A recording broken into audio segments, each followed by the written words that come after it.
कराडी कन्ना या यूट्यूब चॅनलवरती मी विशाल यादव तुमचं सहर्ष स्वागत करतो. आणि आत्ता आपण आलो आहे वडगावच्या मैदानात.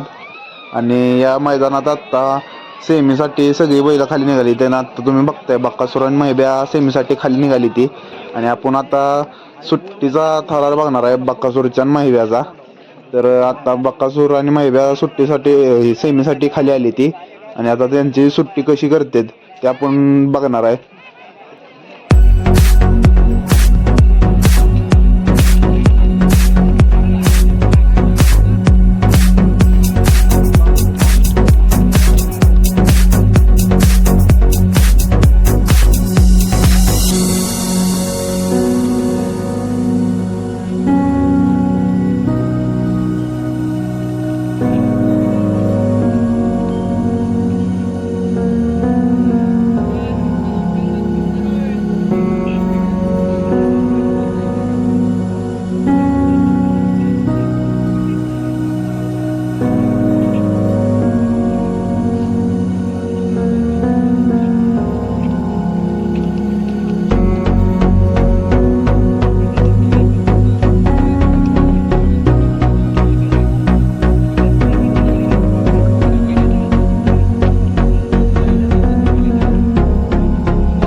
आणि सगळे सेमी एकदम खाली आलेत.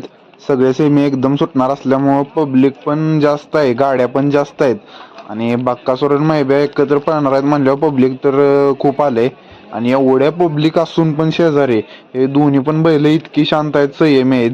मैब्या तर आहे आणि बक्कासूरचं काय, बक्कासूर तर देवच आहे. त्यामुळं काय एकदम असा माणसागत त्याला सगळं कळते.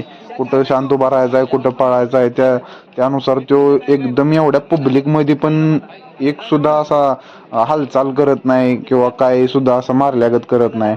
एकदम शांत उभा राहिलाय. आणि दोन्ही बैलांचं खांद जुळतेत, सोगं जुळतेत, उंची जुळत्या. त्यामुळं गटाला तुम्ही बघितलं स्पीड, हाय स्पीडनं गाडी पळाल्या. आणि स्पीड पण चांगलं लागते. दोन्ही स्पीडला मॅच होते. बकासूरला मैब्या कडेवर साथ देतोय आणि मैब्याला बकासूर कडेवर साथ देतोय. त्यामुळं काय विषय नाही, गाडी गटाला एकदम फास्ट पळाली.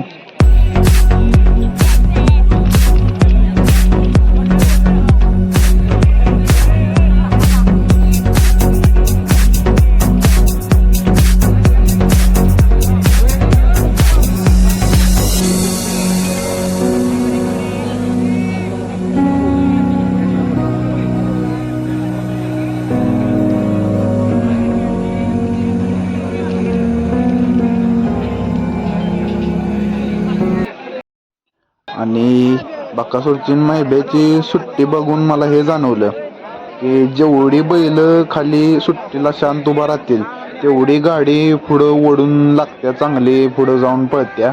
त्यामुळं जेवढ्या गाड्या पुढं मागं चढल्या जाते त्या किंवा वळवळ करते त्या गाड्या काय नीट म्हणजे त्यांना पळायचं तोंडावरती कुठेतरी कमी पडते त्या. आणि जेवढी शांत बैल उभा राहतील, जेवढी खाली सुट्टीला बैल शांत उभा राहतील तेवढी बैल पुढं जाऊन रान ओढतात. असं मला ह्या म्हणजे पूर्ण सगळ्या सुट्ट्या बघून मला अनुभवायला भेटलं. आणि तुम्ही समोर बघताय बकासूरचे मालक मोहिल धुमाळ आणि इकडं मैब्याचे मालक सोन्याभाऊ कालेकर. आणि पुढं स्वतः हिंदकेसरी संभाजी आबा स्वतः सांगतात कुठला बैल पुढं घ्या, कुठला बैल मागं घ्या. हे स्वतः तिथं मैब्याच्या शेजारी उभा राहून स्वतः सांगायला आलेत. आणि त्यांच्या मार्गदर्शनात गाडी पळाली, त्यामुळं गाडी चांगली पळाली.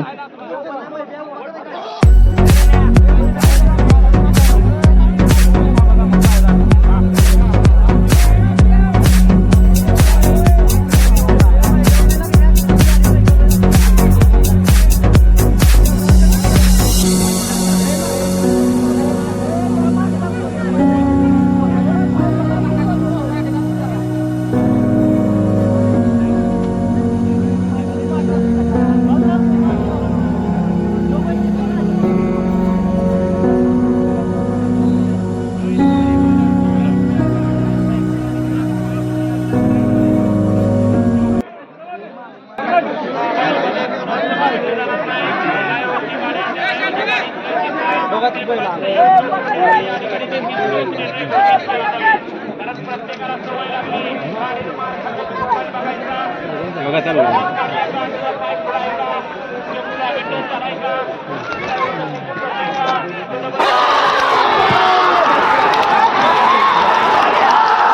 आई छान बघायचं झाले